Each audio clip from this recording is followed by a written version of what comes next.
Kung papalit kayo ng two-way faucet, ito ang bilhin yung mga pops, mga guys. Ayan o. Kasi kagaya sa akin o, nagli-leak. Kaya papalitan ko siya ng two-way faucet. Ito, stainless steel siya mga pops, mga idol. Ayan o. Diba? Two-way siya. Kasi yung isa, gagamitin ko doon sa diretso dito sa washing machine, sa automatic washing machine. Kaya kasi o, kagaya ng gripo ko ngayon, faucet ko nagli-leak. So, papalitan ko ng two-way na faucet. Para isa doon sa automatic washing machine, tsaka isa sa kung saan pwede ka mag-igib din. Ayan. Okay? Para ano siya. O, ayan o. Stainless steel siya mga guys. So, naikabit ko na. Ayan.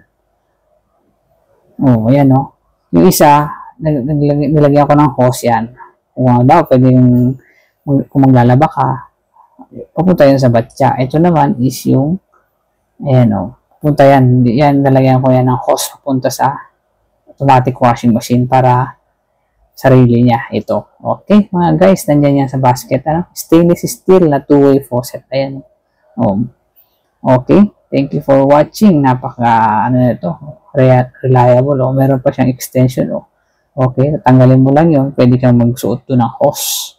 Ito nga yung, ano, dito. Ito talaga ang purpose nyo. Ayan yung sa washing machine na automatic. Yan, para sarili niya na.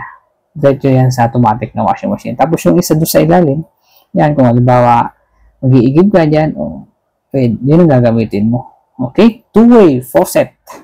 Okay? Stainless steel. Mag-check out na kayo, mga idol. Thank you for watching.